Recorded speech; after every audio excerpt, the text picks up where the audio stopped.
Hey y'all, welcome back to the channel. Today I have Financial Prepper on with me, and we want to get into some current events, talking about the current state of the housing market. The housing market is a huge indicator when it comes to all financial markets. So just wanted to review this article and get Financial Prepper's feedback on it as well. This is posted on Zero Hedge. First-time home buyers are absolutely screwed right now. Despite a recent softening of the U.S. housing market, a combination of rising borrowing costs and still high prices have put prospective first-time home buyers in a serious bind. For the first time since records began, first-time home buyers made up the smallest share of sales last year at 26%. And as we noted on Thursday, a surge in mortgage rates above 7% sent homebuyer applications to a 28-year low across all age groups. Now, as the spring home buying season approaches, tight inventory and uncomfortably high interest rates mean that the American dream can only be achieved by those with high-paying jobs, lots of money, or rich parents. The average rate for a 30-year fixed mortgage climbed for a fourth straight week, reaching 6.65. Freddie Mac data released Thursday showed the difficulty for first-time buyers have been escalating for years. During the pandemic boom, they were frequently squeezed out as they competed against people with cash and investors who frequently targeted starter homes. The typical household income for first-time home buyers soared as much as $90,000 in 22 from about $70,000 in 19. That's amazing. So much of our economy is based on expansion and debt-based expansion. And when it comes to first-time home buyers and this whole notion that the value of your home is somehow tied into your net worth is really kind of what's helped create this bubble. What's your take on all this, Chris? How do you think this is going to impact things? Well, unemployment is really the bellwether to me on the housing issue. And according to the numbers, we don't have but 3.4% unemployment, right, which is probably crap. And we're supposed to add 200,000 new jobs this year. Sure, yeah. So, we're being lied to about the whole thing, but the proof's in the pudding. You're starting to see it. We've been talking about a real estate crash for a while. Yeah. And I believed in it so much I sold my rental properties about 6 months ago or so, or maybe 5. And it's as interest rates start going up, we're going to really see some bad stuff, especially with people that have these arms. Now, what was your rationale behind selling your rental properties, Chris? You want to go over that with us? Sure. So historically, when food prices hit 35 to 40% of a man's paycheck, they quit paying rent. Now, a good man will feed his family before he pays rent. I'm just telling you, he's not going to let his kids go hungry. And we're seeing food prices go up every day. Every day, if you would have bought food back when, a couple years ago when I was starting to make videos, I was trying to encourage people, precious metals are great and that's good, but, you'll probably beat the stock market if you buy food now. Right. And that's been true to farm. I mean, it doesn't do nothing but go up. Grain's going up, and it's going to hurt the middle class really bad. It's every 1% they raise interest rates takes $50 billion out of the middle class, straight out of their pocketbook. That's who's going to suffer the worst. That's always who they've wanted to pay the bill. That's always who they've wanted to bear the burden. That's always who they wanted to eliminate. They kowtow to they keep the impoverished poor by design as a means of control. And then if they eliminate the middle class, where you actually have financial freedom and the freedom to move around, if you eliminate that financial freedom, then you basically have no competition, and you can obviously redistribute all the wealth to yourself and then dole it out as needed to the impoverished masses, basically. Yeah, I agree. Back to why we sold our rental properties. There was the food, the inflation. There was the whole, hey, the government says your renters don't have to pay you, but you have to pay the bank or you're going to mess your credit up. You Right. know, there was that thing going It's on, which huge. we didn't have any trouble. You know, we were all right. But there's a few things, and if I would have missed a few rents, that would have put me in the red. You know, I wasn't that good in them. You know, I didn't get to Hmm. the opportunity to buy in 2009, 2010. I just wasn't investing then. Sure. Uh, but I do remember it. And I remember grass in the yard, you know, whole neighborhoods that were beautiful Yep. neighborhoods. All the It was foreclosure ugly. signs. Oh Yep. man, it was a lot of people. Builders Yeah. It starts was, are already down now, you know, yeah. big time. I went to the bank yesterday, day before yesterday, and I talked to the bank manager. Had a few minutes. They were doing some paperwork for us, and I said, how's your business?" She said, "It's way down." I was like, "What do you mean?" She's like, Mm. It's really down." I was like, "So your mortgages and your loans are way down?" She said, "Yes." So how? She said, "It's probably about half." That'd be a pretty good guess. Wow. Man, And that's that is, incredible. it is, and that's a really good bellwether. Your regional banks, your banks around you, start. You know, if it's happening here, it's happening somewhere else. Yeah. So yeah, it's we're really. I like to refer to it on my channel as the Thunderdome. I really think we're entering the Thunderdome. I think we're in the descent, but we're going to see some strange. Man, it's going to be volatile. I think you're a good guy to talk to about that. Well, one thing, the first time home buyers being directly impacted, then you're going to have housing starts. You're going to have a glut of inventory because of affordability. Then it's going to also affect the custom builders and the builders. So it's going to dramatically impact on that end. So it's the reason it's such a powerful indicator is because it's showing one who has the ability to buy, and then it's also affecting those that are building simultaneously. So that's affecting um, their um, their production, and then that in turn, as that slows down, that slows down all the lumber and the home building supplies, the Home Depots and the Lowe's, and it's a huge trickle down. And it happens in a very rapid fashion because I we were in the market in '08 and '09, and we had a couple rentals, and then we actually had the opportunity to purchase a couple foreclosures in that whole thing, and made out really well. And the problem that I'm seeing with everybody that's comparing everything even to the last downturn, which was substantial and significant, is that You talking about all the the fu- GFC, yeah. or you talking about Corona, the Oh, Wuhan? I'm just talking about like in 2008 with the Yeah, mortgage-backed security crisis. Um, many of the other quote unquote fundamentals have been destroyed. So this time, I think the crash is going to be exponentially worse because, well, it's the same thing. They're starting it right now with zero. They're doing loans right now with zero down, zero equity. It's for minorities, and it's just we saw that prior to the '08 crash. ninja So loans. Fog a mirror, you yeah, get a loan. yeah, yeah, that's it, man. And It is we're watching the predatory lending. It's we're crazy. watching the crazy spread. I was just gonna it's yeah, it is the Thunderdome. It's Mad Max. It is just Wild West. Yeah, it's crazy. So, you know, in 2008, in my opinion, they kind of opened Pandora's box. Okay. They created a way to create money out of thin air. We Hmm. really went into MMT, modern monetary theory, Yep. right? And that's really, and when that happened, uh, you know, we can print as much money as we want. Started. That Sure. was only like $900 billion, by the way. It was tiny Yeah. compared to what we experienced last time. They were approaching a Yeah. trillion a month last time they printed money. Sure. Yeah, with the quantitative easing. Yeah. Yeah, so we're looking. There's a couple ways this could go. You know, real estate crashes, uh, interest rates are going up. You know, these new time home buyers, I feel so sorry for them. I mean, Mm. for one thing, when I started buying my house, jobs paid better. There were better jobs, Right. and Yeah.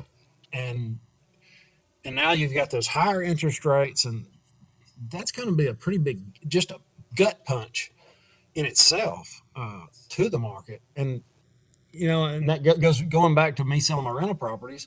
they were expensive. It's like, hey, Right. those went way up. Seems like a good time to sell when things go up.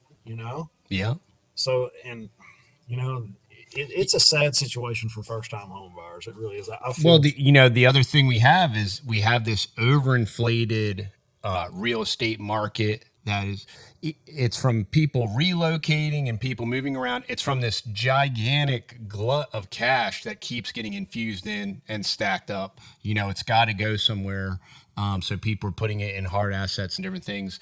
And then lastly, you have all your Blackrocks. You have all your big venture capital, like multinational venture capital companies that are buying residential real estate. I mean, and this is kind of like an uncommon trend that is like a newer trend just in like the last 5 to 8 years, and that is dramatically skyrocketing. And they get the leverage and the opportunity of taking these different bailouts and the TARP, and then PPP and all this stuff, and they accumulate this glut of cash, and then they don't care if they spend $300,000 for $100,000 house, because in a very real way, the majority of the funds that they have come from absolutely nothing.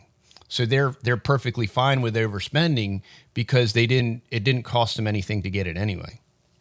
That's my biggest fear, that the left arm of the government, being BlackRock, starts Mm-hmm. buying up our land and property with funny money that they printed out of nothing, which it's all funny money. It's Sure. it's fake paper, but that would be very unfortunate. That would truly be some kind of real Thunderdome stuff. I hope that doesn't happen, but that's probably what they want. That's my speculation. Is I'm thinking they want the crash to do the snatch and grab deal.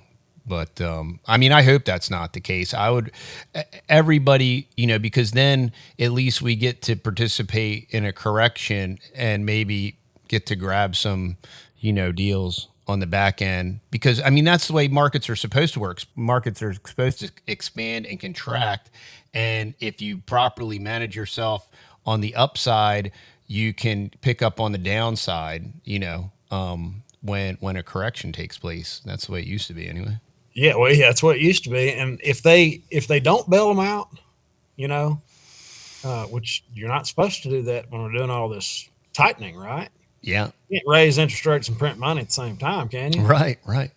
So if it doesn't go that way, that means BlackRock is going to go belly up. I do think that's going to happen.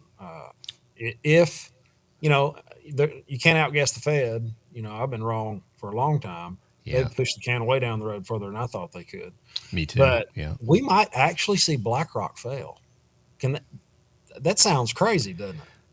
Well, so I was kind of like in on the holes. Remember Lehman Brothers and Bear Stearns, and that was all supposedly mortgage-backed security stuff, right?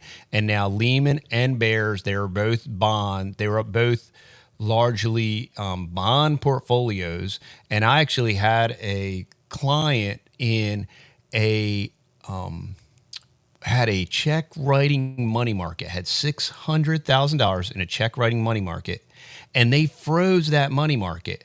And they said, "Oh, you were, in your money market account, you were exposed to Lehman paper."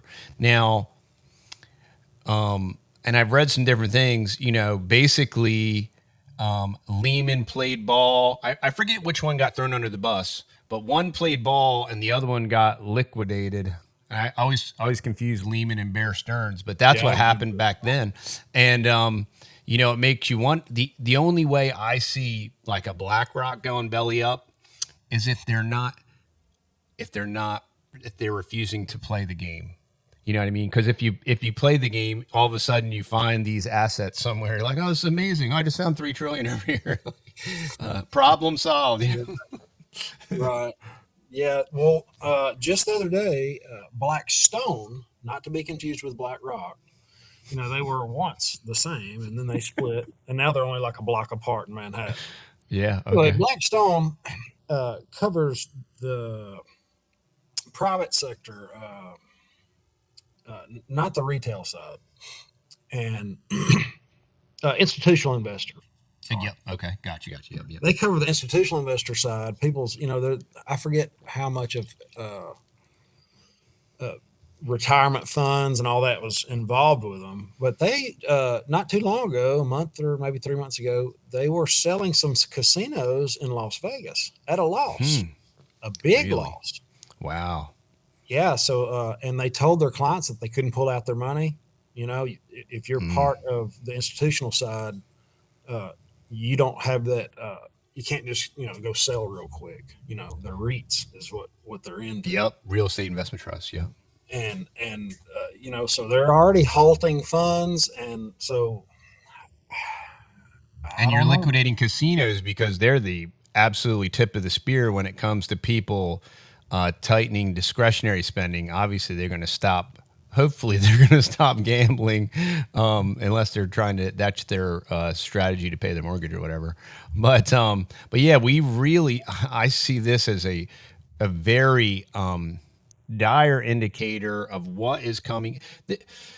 You said that you thought it would have happened long before, and I thought it would have happened by, say, 2010 to 2012. So all I think that means is that it is inevitable, and I believe the ultimate end game for when they finally let the shoe drop, because it appears that they can artificially suspend it, is what it appears right now, is this central bank digital currency. So I'm thinking they're going to let it drop so that way they can kind of force that judo flip everybody into digital currency. That's my opinion on that. That'll probably be one of them. I believe that. The other thing will be bank failures. We'll do a video on that in a Yep. minute.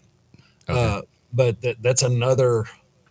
Yeah, everything is pushing you that way. Everything Yeah. that's happening, you could come up with, your bank failed. Well, that wouldn't happen if you had a CBDC. Right. Exactly. You Yep. want your stimmy check, you better have your CBDC. Get Yep. your wallet. We'll give you. They'll be handing out stimmies to and people run to it like pigs to slop. I mean, Yeah, that's exactly how they did it in China. They were like, "Oh, well, hey, get your digital wallet, and we're going to randomly deposit 1 million won into somebody's wallet this week." So everybody goes out and gets it because I'm going to be a millionaire. well, they could do a UBI, universal basic income, just like that. Say, hey, just sign Yep. up and you'll get your $50 a month, whatever, to help you along because of this hard times we're going through. Yep. Sign up and we'll just put it on your phone. It's too much trouble to do other things, And they already go to test the drove bank, that. all that. Yeah, they test drove that with the pandemic. They just, we had this conservative, great, awesome conservative president, and then he just spins around and says, "Oh, we're going to direct deposit money in your bank account." Like, wow, really? We're doing that now? Like, I didn't think that we did that kind of stuff. And then, they just started mailing people checks. Well, you won't have to mail it anymore. Right. They'll be able Well, to send it yeah, right you there. won't get Push the button. Boop. Yeah, and Yep. you won't get it. And they'll turn. Oh, wait a minute! You said the wrong thing. We're going to turn it back off now. No, now you can't access it. Yeah, flip That's of the right. switch, you have it, and a flip of the switch, you don't have it. So I'd like to give some advice to somebody that's looking for a property right now. I know there's a lot of people. People Okay, need to live great. somewhere, right? Yep, that's right. And it's easy to jump in here and say, "Yeah, it's all going down. It's this is awful." But some people have to buy it, and I would recommend, as bad as I hate to, and this isn't financial advice, it's just what I would do. I would rent. I would Yep. rent and pick up some deals. I wouldn't. I just wouldn't buy the house of my dreams right now. I'm looking to build one for myself on my land, but I'm just going to wait. I've got, we're looking at the biggest real estate crash in my lifetime, I think. Yep. And Yeah, I mean, statistically, I think we're going to look at the biggest real estate crash in the living world's lifetime. I honestly think that that's going to happen. And, we encourage people all the time, move, get out of the cities, get out of the flashpoints, move into a more of a rural area. Right. And that's always my first, a lot of these paradigms, well, don't pay rent because you're wasting money when you could be accruing equity. Well, it depends on your carrying costs and different things. And in my opinion, it it's it's relative to if you get a cheap rent, you can overcome that whole carrying cost if you get the right rental deal as well. But if you're renting right now, you're not locked in and you have mobility and you can grasp and go after the deal when it presents itself. And that's even if you have to break your lease. You know what I mean? If it's a great deal and it's the right buy, you could even afford to break your lease to go get the right deal. And you're not stuck with like, this has to be the right thing, and it's just, At the wrong time. Correct. Don't just fall in love with the house. Fall in love with the deal. With the deal. That's right. Yeah. That's really important. And there's another, and this is really, in my opinion, the ultimate plan B. The ultimate bug out situation is a camper. Mm-hmm. If you're hurting for a place to live and you don't want to buy these high, prices, you can live in a pretty nice camper. And I think there's going to be some on sale pretty soon. Yeah, there are. Mine's getting worked on right now, and hopefully I'm going to get rid of it. It had some water damage. They might total it. I don't know.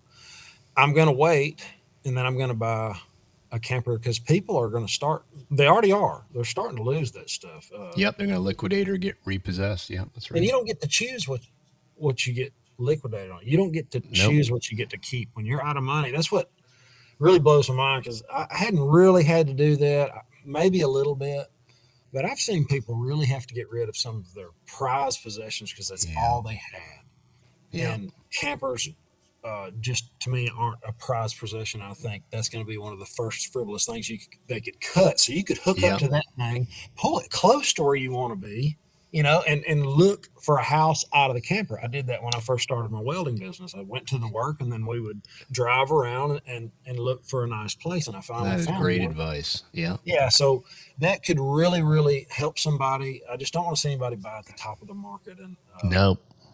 And even though it is coming down now, so we're starting to see some buying opportunities. And if this stuff keeps going on, which I'm pretty sure it will, Jerome Powell just came out and said he was rambling about raising some more interest rates. And they've been doing pretty good about telling us the truth lately. Yeah. So you might, that really might work out. That's what I would do if I was actively looking for a house. Another point is going to crush. If mortgage rates go up into the 8s, it's going to be unbelievable. It is going to be, you're going to see, $300,000 and $400,000 homes drop like half. Because when you're up in the 8s on a 3 or a 4, especially if they're doing these crazy like 1% down or nothing down or 5% down. These are gigantic payments. And then when you roll in the property taxes and the mortgage insurance, man, these payments are going to be $3,000, $4,000, $5,000 a month. And it's just not going to happen. It's not going to happen. Well, I think we're going to see in the teens. I think we're going to see interest rates in the teens. Wow. There's two ways that could go, I guess. They could do like they're supposed to do and stop inflation, take the medicine, go through the hangover. They got to get off the drunk and go through the hangover. Yeah. That might not be very likely. I just don't see it's going to really hurt this time. Yeah, it is. So the other thing they could do is say, hey, all of a sudden just come out and say, we hit our inflation point. CPI is down to 2%, and they could cherry pick the basket of goods just like they've done since 1980s. Go to John Williams Shadow Stats. It'll show you exactly what the inflation is right now. It's about 15%. Yeah, that's incredible. It's double what they say. Yeah. But they very well could come out and just lie like that was nothing. They do. They'd lie when the truth would do better. Mm-hmm. But that's another thing. They can say, hey, we come out, everything's good. Turn the money printer on. Let's save this economy and do the right thing. People are hurting. The middle class is hurting. We got to give them money. And, and here we go. And that's when gold and silver goes to the moon and all bets are off of everything, because real estate, I mean, real Yeah, estate, they could do a 40-year mortgage and make real estate go to the they stratosphere. could. Yeah, yeah, they could. And that's another tool in the tool belt that they may or may not whip out to try to help the housing market. But we'll see. Time will tell. Time will But tell. man, Yeah. Chris, I really appreciate all the tips, and it's a lot of words of wisdom, and it resonates well with what we've said on our channel and a lot of what we put in practice. And I appreciate your time. I thank you for coming on, and looking forward to more of these interviews in the future, man. Yeah. Thank you for having me, guys. It was so good to be here. I'm sure we'll be You want to back. tell them, Chris, a little bit about your channel and what you cover over there? Sure. My channel's called Financial Prepper, as you can see. And we, guys, we're just prepping for what's coming. I mean, and you don't know what's coming. That's the thing. Right. It might not be doomsday, not yet, Right. but if you suffered a train wreck in Ohio and you had to evacuate your house and you had some of the things we talk about, camper, throw some food in, take all your precious metals and guns or whatever, throw it in there and travel to a safe spot. That's the kind of stuff we talk about. It's really about being prepared, and we cover a lot of financial news because I'm in the camp that it's really hard to help anybody if you're part of the problem. And if you don't have any money, you're going to be part of the problem. That's right. And money's not everything. We don't love it. It's just it's really hard to help people without it. Yeah, that's right.